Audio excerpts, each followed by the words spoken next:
सल्लल्लाहु अलैहि वसल्लम। सुब्हानल्लाहि व बिहम्दिही सुब्हानल्लाहिल अज़ीम। या हय्यु या क़य्यूम बिरहमतिका अस्तगीस। प्यारे नबी सल्लल्लाहु अलैहि वसल्लम का फरमान जो मैं आपके सामने वाज़ेह तौर पर पेश कर रहा हूं, नबी इस जमाने में होता है, जिस मकाम पर होता है उसकी इताअत सब पर लाज़िम आती है, चाहे बेटा हो, चाहे बाप हो, चाहे बीवी हो, चाहे अपने कबीले के हो, गैर कबीले के हो, अपने इलाके के, किसी भी इलाके के हो, सब पर नबी की इताअत लाज़िम आती है। ऐसा नहीं है कि जमाने के लोगों की, घर वालों की भी इताअत लाज़िम आती है, या जो लोग ईमान ले आए उनकी इताअत लाज़िम आती है। अल्लाह ने ऐसा अपनी किताब में कहीं नहीं फरमाया। और नबी सल्लल्लाहु अलैहि वसल्लम के साथ नबी सल्लल्लाहु अलैहि वसल्लम के ताल्लुक से जो भी बातें बयान की जाती हैं, अगर कुरान से टकरा रही है या कुरान के खिलाफ है, वो रद्दी की टोकरी में डालने का हुक्म होता है, क्योंकि वो किसी इंसान का कौल तो हो सकता है लेकिन नबी का फरमान नहीं हो सकता, क्योंकि नबी अल्लाह के हुक्म से वही बात कहते हैं जो अल्लाह का हुक्म होता है। उनकी जिंदगी मुतहर पाक होती है, वो अपनी ज़बान से वाहियात नहीं कहते, और नबी की जात के ताल्लुक से जो वाहियात बयान किए जाते हैं, जो गलत बातें तहरीर की जाती है, जो गलत बातें बयान की जाए, जो कुरान और सुन्नत से टकराए, तो उनको दलील बनाना तो कम ज़र्फी है, लेकिन उनको लिखना उससे बड़ी कम ज़र्फी है।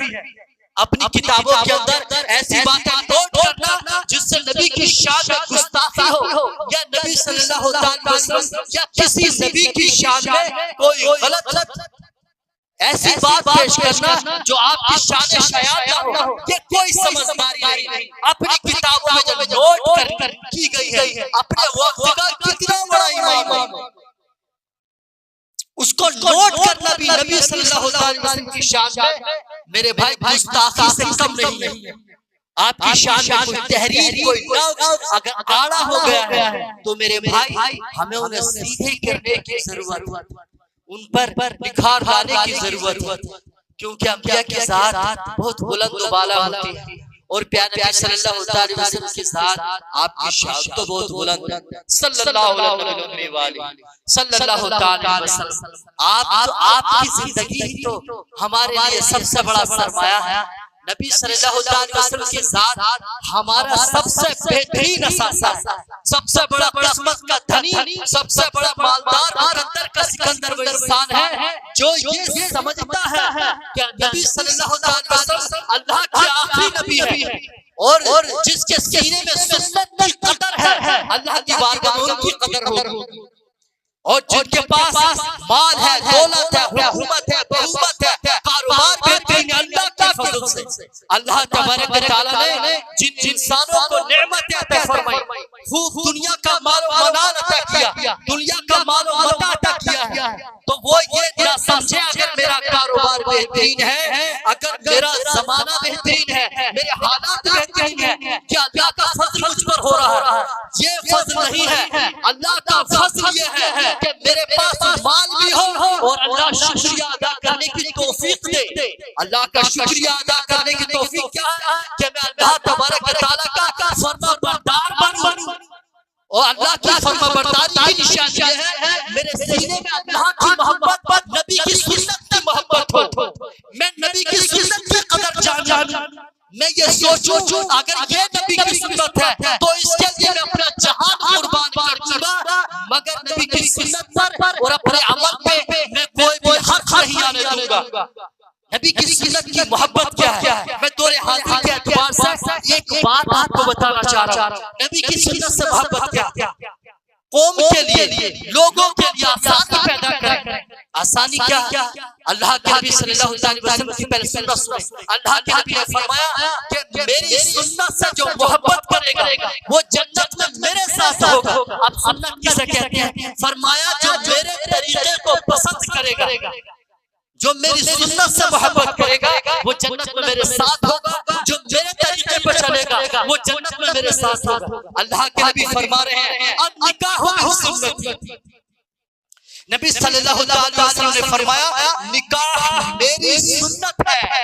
ये शादियां जो हम कर रहे हैं हम इसलिए करते हैं, नबी की सुन्नत है, हलाल तरीके से जिस खातून को अपनी जिंदगी में लाते हैं और उससे कुछ ताल्लुकात बनाने से पहले हम रिश्ता कायम करने के लिए उसूल कायम कर, जो उसूल शरीयत के अता किए हैं, जो गवाह रखे हैं, हम किसी औरत को अपनी जिंदगी में लाने के लिए, उससे नफसानी ख्वाहिशात के लिए इस्तेमाल करने के लिए हमें जो शरीयत के कानून दिए हैं, गवाह बनाकर एक दूसरे के मर्जी के मुताबिक, मंशा के मुताबिक एहतियात करते हुए अपनी जिंदगी में किसी औरत को लाते हैं और किसी के सरमाया को, किसी की दौलत को, किसी की जान को, किसी की पहचान को, किसी की शान को अपनी शान बनाना चाहते हैं, किसी की बेटी को अपनी दुल्हन बनाना चाहते हैं, तो उसके शरीयत ने कुछ तरीके रखे हैं ताकि जिसकी वो जान है, जिसकी वो शान है, उसकी इज्जत बढ़ जाए, उसकी शान बढ़ जाए, उसका दिल न टूटे, उसका मन न रूठे। उन माँ बाप की हौसला अफजाई करते हुए इस्लाम ने एक तरीका रखा है, इंसानियत से भरपूर एक तरीका है, लोगों की हौसला अफजाई की है। अरे जिन माँ बाप ने अपनी बच्चियों को पाल पोस कर जवान किया, अगर उनकी बच्चियां दर-बदर हो जाए, अगर उनकी बच्चियां गलत रास्ते पर निकल जाए या किसी मुश्किल में पड़ जाए, तो उनकी फिक्र करने वाला खुदा की जमीन पर माँ बाप के सिवा कोई नहीं होता। अपनी औलाद से, अपने बच्चों से मोहब्बत करने वाला माँ बाप से बेहतर कोई नहीं है। दुनिया का कोई भी आशिक जो मोहब्बत के दावे करता हो, कितनी भी जान छिड़कने की बात करता हो, माँ बाप से बेहतर मोहब्बत करने वाला तुम्हें खुदा की जमीन पर कोई भी नहीं मिलेगा। औलाद से, माँ बाप से बेहतर कोई मोहब्बत नहीं करता। औलाद के दर्द को अगर कोई महसूस करता है तो वो माँ की जात होती है, वो बाप की जात होती है।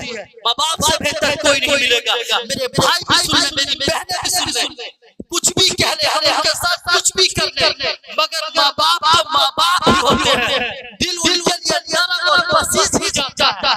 मेरे भाई, और माँ बाप का दिल औलाद के लिए नरम होता है। वो ज़बान से कुछ भी कह दे, कितना भी बुरा कह दे, माँ बाप कितनी भी बातें करें, लेकिन आप कुछ भी कहते हैं, लेकिन माँ बाप कुछ बात कहते देते हैं, लेकिन दिली बद्दुआ कभी नहीं देते। अपनी ज़बान से गुस्से में कुछ भी कह देते हैं, वरना अगर माँ बाप अगर दिली तौर पे अगर औलाद के हक में बद्दुआएं करते, बुरा भला कहते हैं, तो कहानी तो चंद लम्हों में खत्म हो जाए। लेकिन अल्लाह भी जानता है कि माँ बाप का दिल औलाद के लिए बड़ा नरम होता है। क्यों? अगर मैं अपना साथ अल्लाह तबारक व तआला जानता है और अल्लाह तबारक व तआला अपने बंदों पर कभी सख्ती करना पसंद नहीं फरमाता। जानता है कि मैं इन माँ बाप को, इसके वालिदैन को क्यों मुश्किल में डालूं। क्यों? आज अगर ये बद्दुआएं कर रहे हैं, जैसे इस पर मुश्किल आएगी तो माँ बाप तड़प जाएंगे, इनकी परेशानियां बढ़ जाएंगी, ये मुश्किल में पड़ जाएंगे, रातों को न सोएंगे, परेशान रहेंगे, दिन का चैन, रात की नींद बर्बाद हो जाएगी। मगर किसकी? माँ बाप औलाद से कितने भी रंजीदा, कितने भी खफा, कितने भी दूर हो, चाहे अलग रहते हैं, मगर माँ बाप बेचैन माँ बाप, उनकी तकलीफ का अंदाजा आप नहीं लगा सकते। आप कहीं भी रहते हैं, लेकिन माँ बाप पहुंच जाते हैं, क्योंकि माँ बाप का दिल तो माँ बाप का दिल होता है। कितनी मोहब्बत करते हैं माँ बाप, ये तो हम दिल से सोचिए, आंखों से कुछ भी, हम जाहिर में कुछ भी चाहे, कुछ भी सोचिए, माँ बाप तो माँ बाप का ख्याल करना चाहिए, उनकी गलतियों को नजरअंदाज करना चाहिए। माँ बाप तो माँ बाप,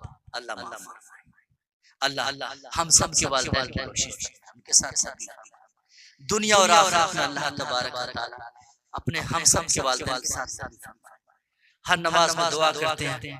अल्लाह तबारक व तआला हमको हुक्म भी दिया कि अपने वालिदैन के लिए दुआएं करें। आप अल्लाह की बारगाह में सर्वसुजुद हों और माँ बाप के लिए दुआएं करें। अल्लाह तबारक व तआला हम सब से नेकी अपनी बारगाह में। तो मैं बात कर रहा था समझदार इंसान को है।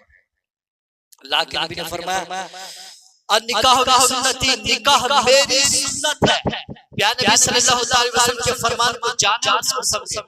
समझदार इंसान वो है जिसको नबी सल्लल्लाहु अलैहि वसल्लम की बात समझ में आती है। प्यारे नबी सल्लल्लाहु अलैहि वसल्लम ने फरमाया कि निकाह मेरी सुन्नत है। जो मेरी सुन्नत पे अमल करेगा वो जन्नत में मेरे साथ होगा।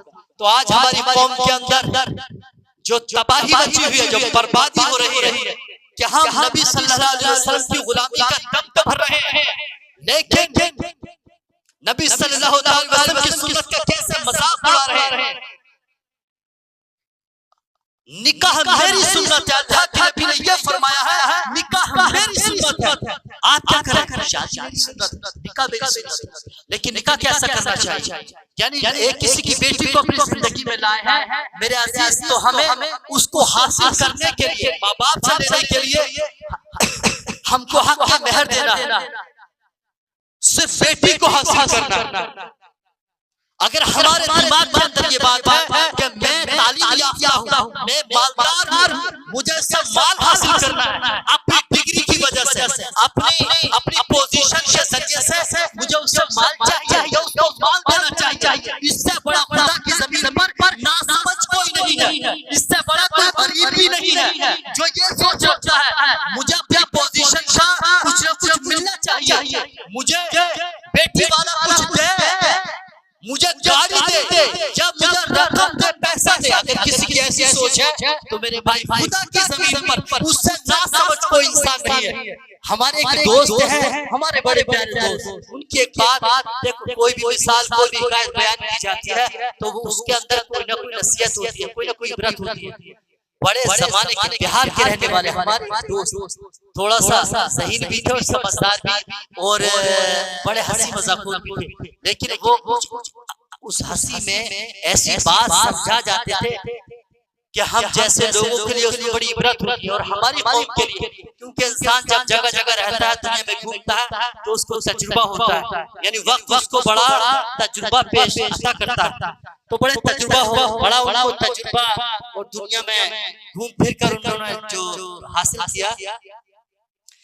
तो हमारे वो भाई, हमारे दोस्त, हमारे क्लास के बिहार के रहने वाले, तो वो अपने बिरादरी के हाल को भी जानते हैं, तुरक बिरादरी, और जो हमारे इलाके से भी वाकिफ, यहाँ के रसूमात से भी वाकिफ, उनके इलाके के जो हालात हैं, जो उनका जो माहौल है, उनके जो मतलब ये मुआशरे में जो चल रहा है, उनके इलाके में जो चलता है वो सब। तो हमारे यहाँ का माहौल, वहाँ का माहौल जमीन व आसमान का अंतर। तो उनसे मैंने कहा भाई ये बात बताइए कि बच्चे कितने हैं? का जाना हो चुके हैं, का 2 बेटियां हैं।